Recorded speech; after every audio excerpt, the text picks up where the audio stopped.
Hello, hi guys, welcome back. I wanted to show you today how to round to the nearest whole number. And I was motivated to make this particular video after correcting some of my students' work. Despite knowing the ones place represent a whole number, I still see many students still rounding to the hundreds place. So I'm going to use this video as a reminder so that my students can use it to for reference in the future. So the first thing I will do before we start, and I'm not sure if many teachers know this, you probably do, but if you have never had a student, a foreign student, a student from a different country, you may not realize this. And I learned this from a student 2 years ago when I had a student from South America.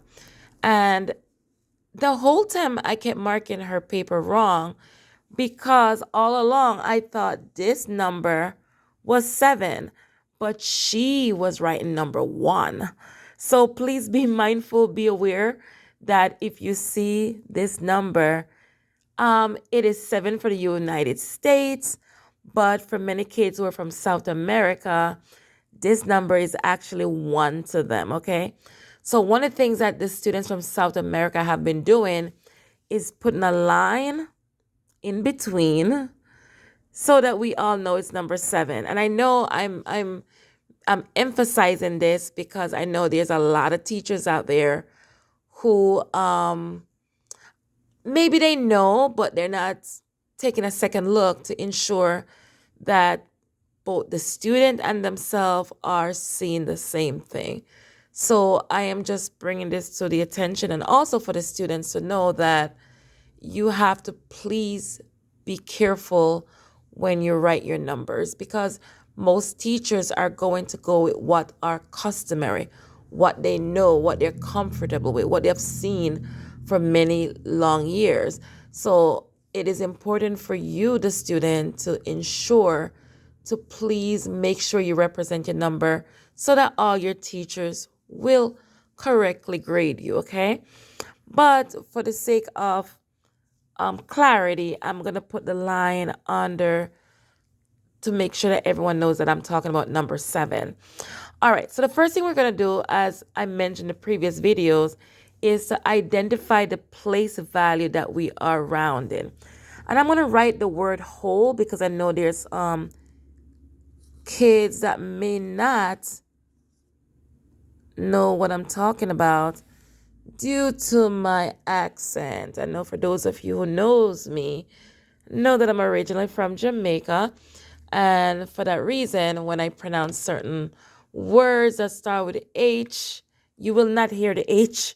Or I may add an H where it doesn't belong, but the kids that knows me, they were made aware of this. And I think it's very important for all of us to be aware of other people's way of talking because sometimes they cannot help it, like myself. Anyway, let's get on to back to the learning.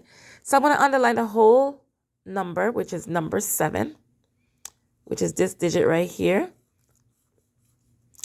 The next thing I'm going to do is to put a box around the digit that will include my answer. So in this example, I don't want any decimal value at all. All I want is whole number. So if I was talking about money, I don't want no cents. I just want paper money. And if you're around the world, this may not apply to you because I know in countries like Jamaica, for example, coins, the dollars are actually coins.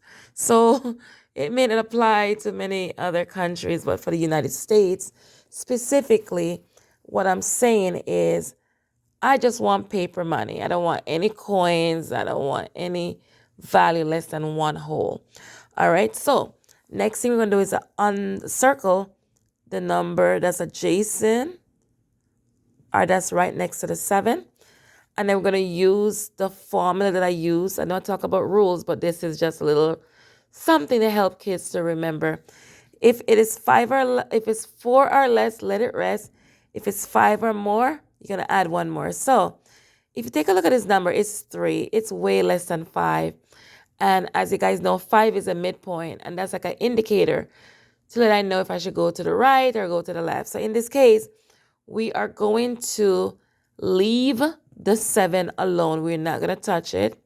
So my answer is going to become a 7 in the ones place, a 5 in the tens place, and a 2 in the hundreds place.